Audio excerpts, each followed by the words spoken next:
سلام علیکم برادر عزیز. هزار رحمت کلام برای پذیرشتون، برای گپ‌های نازنستنتون، برای دستگیریتون.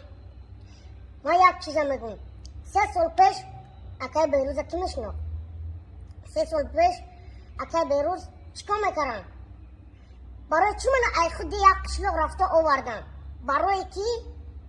پولشون میدونن که ای ما پول کار میکنن، میدونستن که ای ما میخرن. هزار رحمت کلام برای آواره دستگیری کردنتون.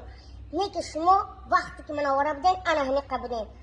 حاضر ای پشت من چیزی من خوردن حق من خوردن انا هنقه شده رفتین.